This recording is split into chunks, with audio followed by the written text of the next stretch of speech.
Hello and welcome back to Oolykee Gaming and welcome back to another episode of Workers and Resources Soviet Republic. And this is going to be one of the tutorials how to start on cosmonaut mode and what is the best resource when you don't have resource. This is one of the ways that I'm going to show you that things that I actually practiced and tested, and one of the best ways when you don't have any resource, you always have a resource.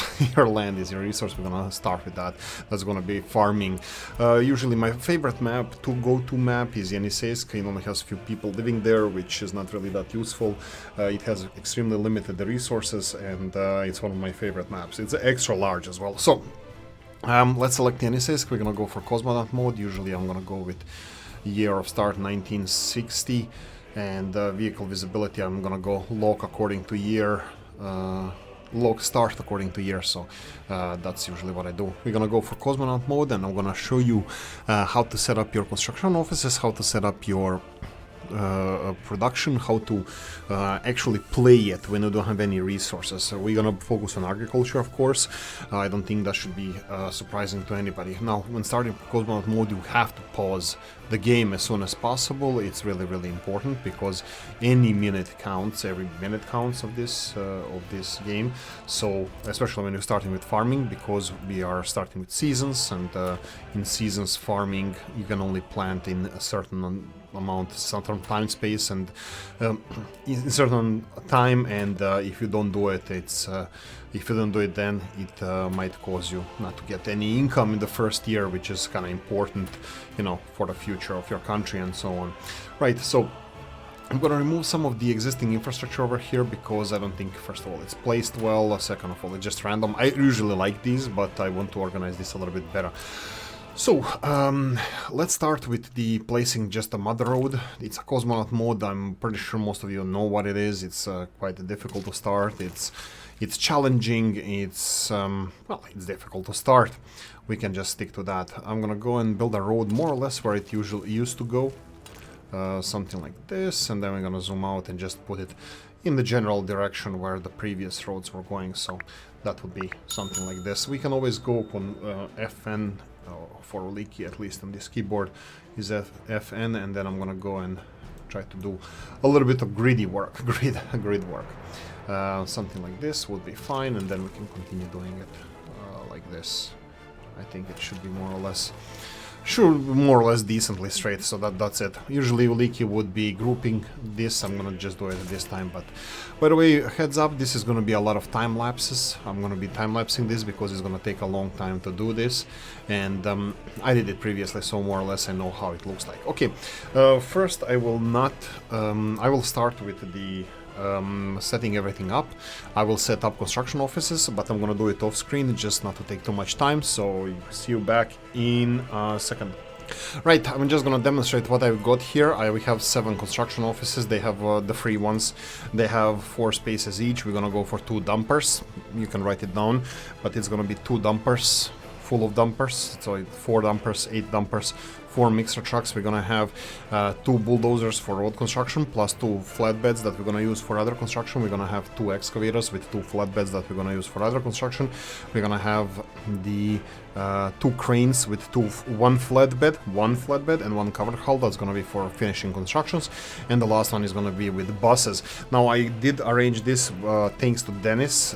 Dennis was helping me, at least, you know, exchange ideas on this, and it was based on it. It is different than how some other people do it, but it is based and with help of other people creating YouTube videos, and I really appreciate everybody who helped me with this. So we have 7 construction offices. We have a distribution office. This is gonna be really important for our fuel. So I'm gonna go and order an oil tank and 2 dumper trucks. They're gonna be these huge dumper trucks, Belarusian ones. It's really important that you put as little pressure on your border crossing as possible. So these big vehicles are just gonna go from the border crossing and unload gravel here, where dumpers are gonna be taking one from one dumper side, the other one from the other.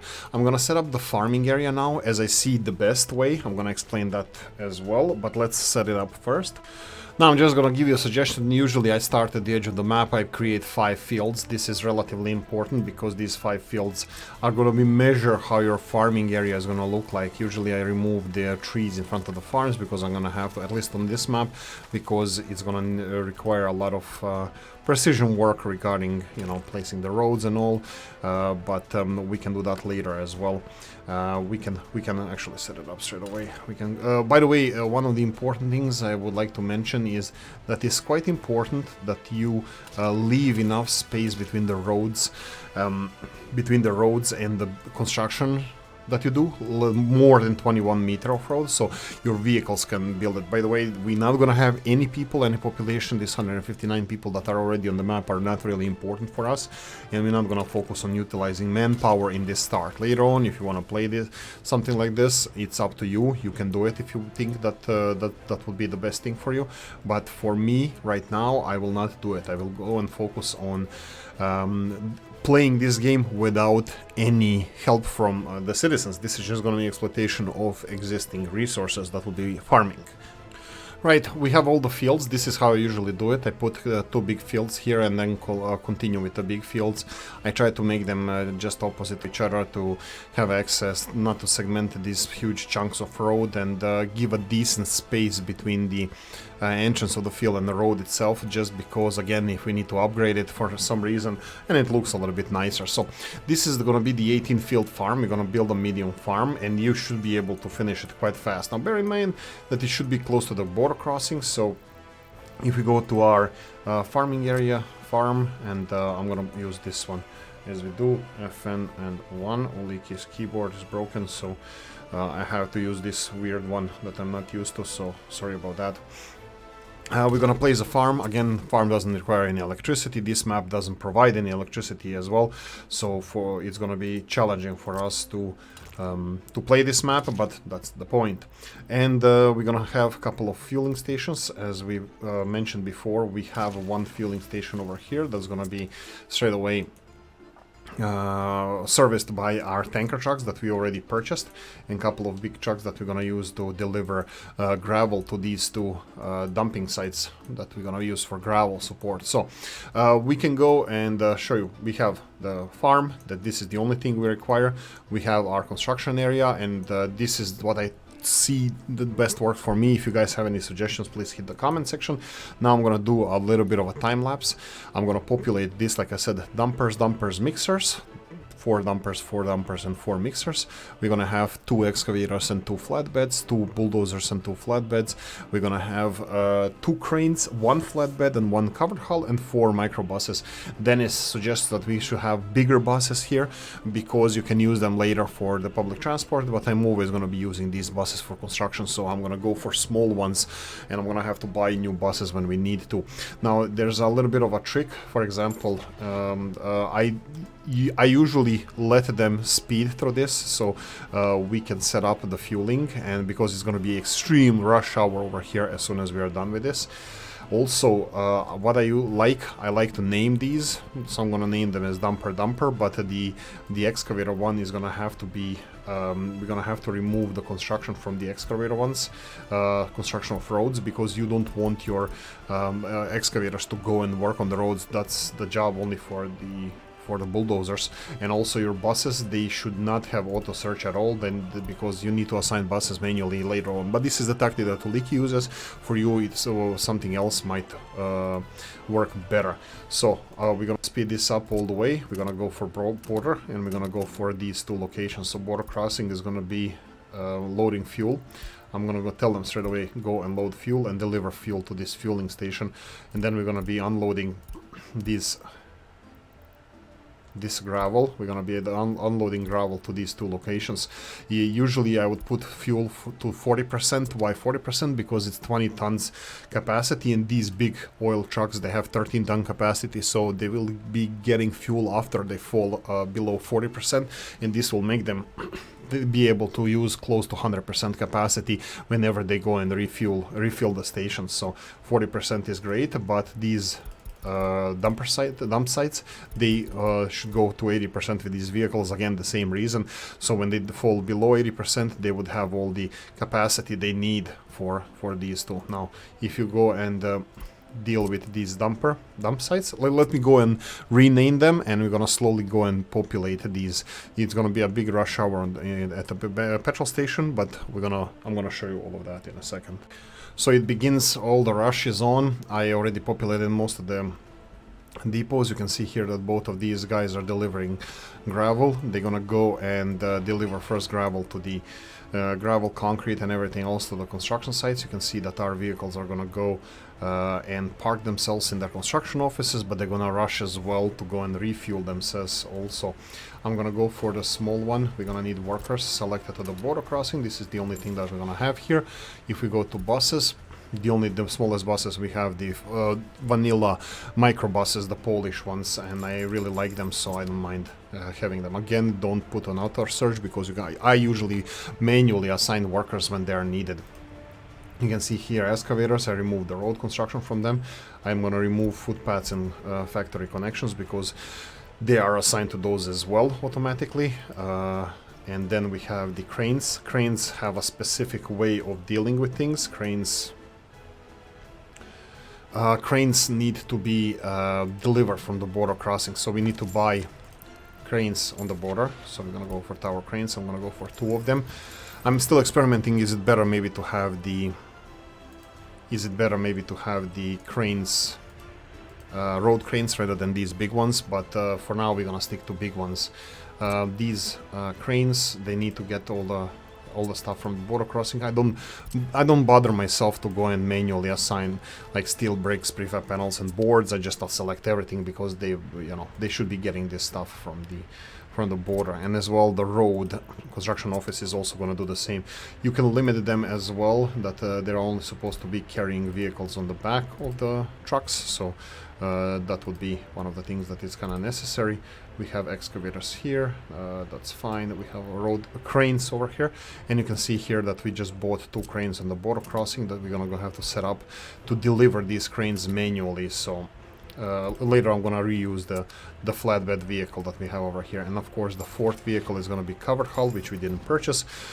I'm just gonna go and send it to the border straight away. You see here in rush hour that they're all rushing to refuel, so our fueling truck is gonna be a little bit busy. I believe it should be on the border crossing straight away.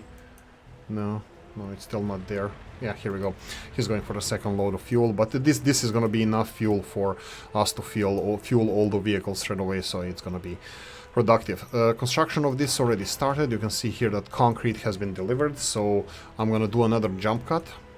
And then we're gonna do a time lapse. Here we go. We are now 10 days into the episode, into the year, and we have already some stuff being delivered to the site. They're already working. Now this is the best time for you to start upgrading your roads, because your dumper trucks already did most of the work and deliver all the gravel, or they are delivering all the gravel and asphalt that they need to. So all of these vehicles that you can see here, they are just extras. So my suggestion is to go and just upgrade your biggest roads. You can see here in one go we can upgrade one of these. Unfortunately we have a vehicle here, so cannot do this one at the moment, but we can do it like this. This road is going to be important as well. Actually, let's do even better. We're going to go and upgrade the farm roads, because your farming vehicles are going to be using those. So let's go and upgrade this one. Automation is going to select these roads to be worked on. You can see here all the vehicles, all the construction offices are being assigned to this one, except the excavator, which is not excavator and bus, which they shouldn't be working on the roads. And you can see here that I named all the construction offices: excavator, mixer, dumper 1, dumper 2, road, and crane offices. Now, like, I'm gonna repeat one more time that all these roads and cranes, that they are the flatbeds that are delivering vehicles, they are doubling up as the flatbeds for construction materials, and we gonna be using them for delivery of these materials to the construction sites. Unfortunately, we still don't have... Why didn't we upgrade this one? Yeah, we can upgrade some of the other roads, but like I said, I think we can focus on these. For example, if we go over here, and I can go and upgrade this road, I'm gonna go and upgrade it only to about here. Only to about here, because I need this road done as soon as possible. So because when the farm is done, we need to start planting. That's it. So these 2 roads are going to be the most important ones that we're going to build straight away. That's it. Jump cut, time lapse, we'll see. Right, okay, so let's talk about this. Excuse me. We have a farm. I need not to auto search, we need to manually do this. Now we're gonna get tractors. We're gonna get 12 tractors. All of them are gonna be tractors. This is only for the first season, by the way.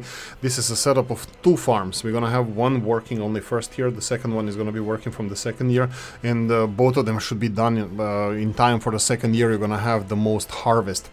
You're gonna have all the harvest, at least, more or less. I started with a medium distribution office, sorry, the vanilla distribution office. I strongly suggested that you don't use vanilla. I prefer modded ones because they look too modern for some of the buildings that we have. So distribution office that we are using, vanilla one, big one. It doesn't matter, we can finish it until October-ish. This is when the harvest is gonna start. 12 vehicles is more than enough for this construction office. First of all, this distribution office is too expensive.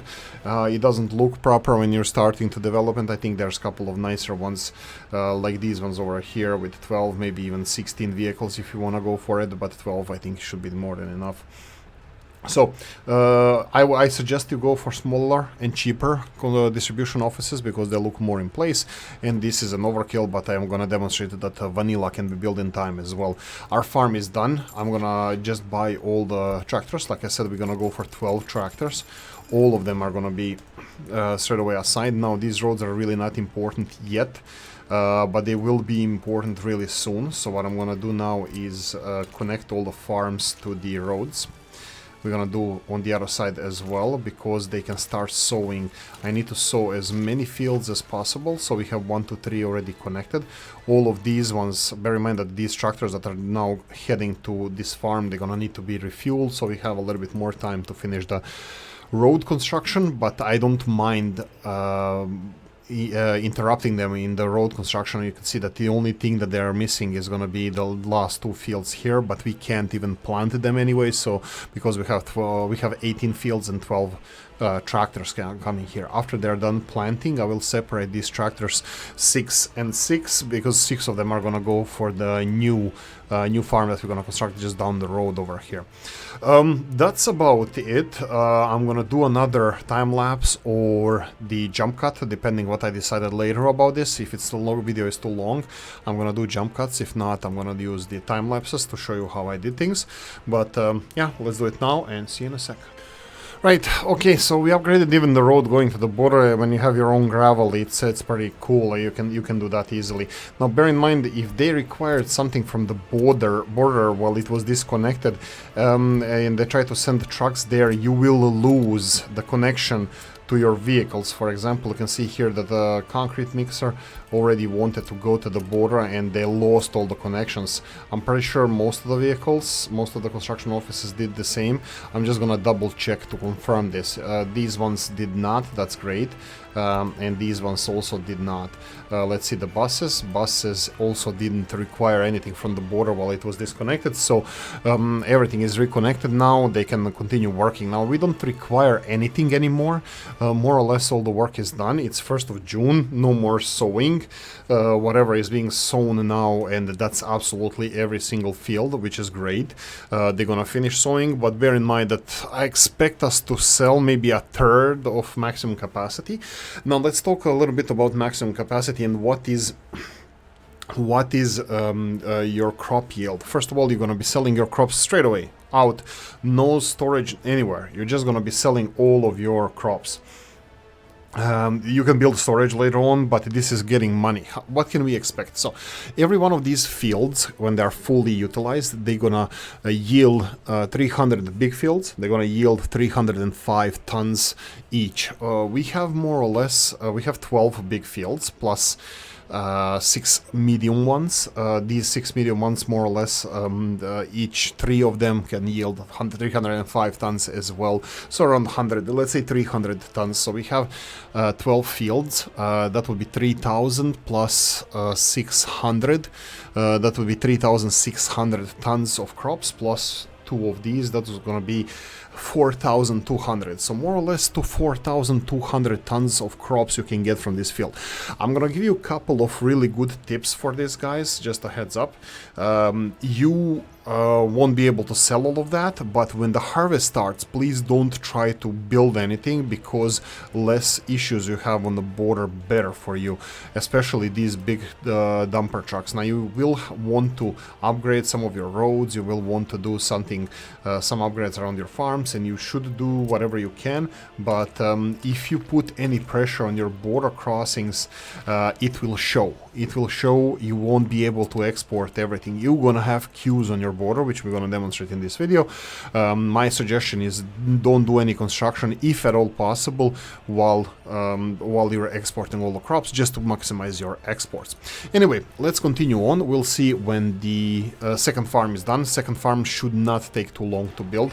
We already have everybody working on this one, but this farm is not supposed to work until the next year. One big heads up: the only thing that can ruin this plan is the fires, which I think they're prevented for first couple of years or so.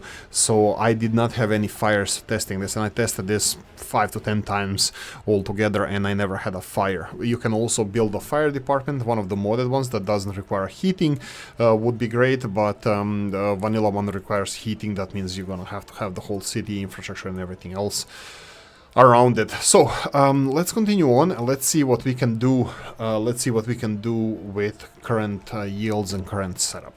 See you in a second. Right, here we go. It's night. I'm still gonna play a little bit at night. Sorry about that, but here we go. We have started. The harvest season has started. Now, just bear in mind that we need to. Do we need to reassign these to the fields? No. The fields are fine. I'm just gonna assign these fields over here manually, and that's it. We can redo the whole fields. Is it ready? Is it ready? Come on, can you do it? Field requires workers mechanism to harvest and seed.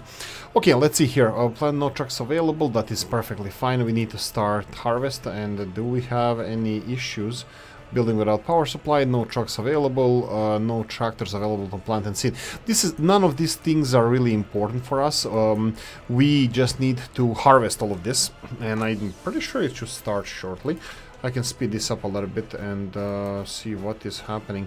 We do have all these fields selected here to be picked up by this distribution office that we built. Like I said, again, don't use this distribution office. Vanilla is not the best solution, and it's not even realistic. It's just like, I think it's a horrible model. I think our modders are doing much better job with the models. Right, let's see how this goes. Here we go. It's rush. This is what I'm gonna do now. Definitely gonna give you a time lapse of the harvest, how it goes. You can see all the vehicles are ready, all the harvesters are going to the fields. Well, I think it's 6 of them are gonna go because these fields are ready to go. Everything is upgraded, the whole roads, farm roads, except the entrance to the farm. I could have done it, I didn't, but hey, I forgot. Rest of the farm roads are all upgraded except the fields, but I will not upgrade these because I think it looks a little bit more realistic if they're muddy entering the fields. So here we go. They should start harvesting. You can see 1, 2, 3, 4, 5, 6 harvesters going to the fields, and we're gonna have these trucks going as well. Okay, anything I want to add? I did create a little bit of storage facility here again, so I can have less trucks queuing at the border, because this is going to be really important, because our trucks are going to be exporting everything under the sun, all these crops. And let's go. This is 29th of September. I think it's like 5 months after the planting season, or 6 months or 6. It's only gonna be October and November when we can pick up the harvest, and I don't expect even half of the harvest to be picked up, because some of fields are not even ripe yet. Some of them will be shortly, but some of them it's gonna take a while. I think they're gonna barely make it sometimes in November, but we'll see. Anyway, time-lapse time, and meet you back in a few minutes.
Right, okay, let's talk about it. It's done. The season is done. All the vehicles are back in the distribution office. Like I said, I went for these. I like these vehicles. They're a little bit higher capacity than the Skoda ones, but they're more realistic for something that would be in Soviet agriculture. So I really, really like them, and I don't mind that they are a little bit more, 13 tons instead of 10 of Skoda.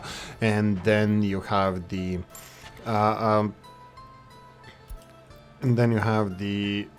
total capacity. Here we go. So Skoda would have 10 tons, that costs 7,000. This costs a little bit more, would be 10% more, 15% more, but they have like a little bit bigger capacity. So I'm fine with this. So there we go. So this is one farm. The second one would be exactly the same. So we have another farm over here that should be done by spring. I mean, the only thing needs to be finished is this one, and we just need buses to actually deliver all the people. I didn't want them to work while we were exporting, but yeah, we exported. How much did we export? Well, if you were watching the time lapse, you probably already saw this, but let's go and do the whole analysis. So what we can expect from these 18 fields, that would be 12 big fields and 6 small ones. These 6 small ones are like 2 big ones, so that would be, instead of 12 big ones, we will have 14 big ones. 14 fields would be, I believe, 4,200 tons is a maximum that we can expect to get from these fields. We exported, so 4,200, we exported 2,040, so around half. A little bit less than half. We earned 33,000 rubles. This is for a whole harvest, whole year. In theory, we can double this. In theory, we will probably double this next year. So we would export like 60,000. I mean, double from this one farm. Plus we would have the other farm. So this would be not 30,000 like we earn here. It would be 60,000 times 220,000, which is 10,000 rubles per month. It's not bad. It's not, you're not gonna make you rich, but it's not bad. And this is where I would start building a city. Heating, water, electricity. This map doesn't have electricity connection to the other countries, so you have to build your own electricity. This is where I would start the construction of the city. Electricity, heating, water, sewage, and then utilities for the city. And I would invest in some kind of processing facility for these crops, and I would probably produce food and then export the excess food that we don't use ourselves. So then the distribution offices just need to be directed to a central silo system, which probably would be around here.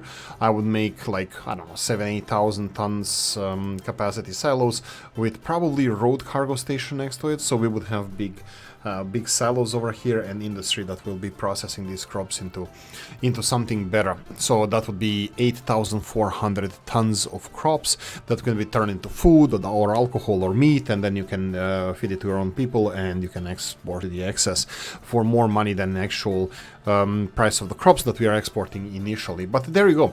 Bear in mind that sooner or later the fires will start, and you might have an issue with that. So just a heads up, you need to build fire protection, fire services, but for that you need a city and everything else. For all of this that you just saw, you don't need a single human being, because the game mechanics with driverless cars and stuff doesn't require you to have workers in order to have this kind of industry. But there we go. You can start this anywhere in the world that has land, if it's not bedrock, the whole map, but you can do this anywhere else. I started it on this really difficult map called Yeniseisk, but you guys can do it anywhere else. That's it. I really hope you learned something from this. If you did, don't forget to press the like button, leave the comment. If you didn't learn anything, if you didn't enjoy it, leave a nasty comment in the comment section. Let me know what your opinion about this is. Like, subscribe, notification bell, ring it, comment section, hit it, and if you want to support the channel, description of the video. Guys, thanks for watching. See you in the next one. Bye bye.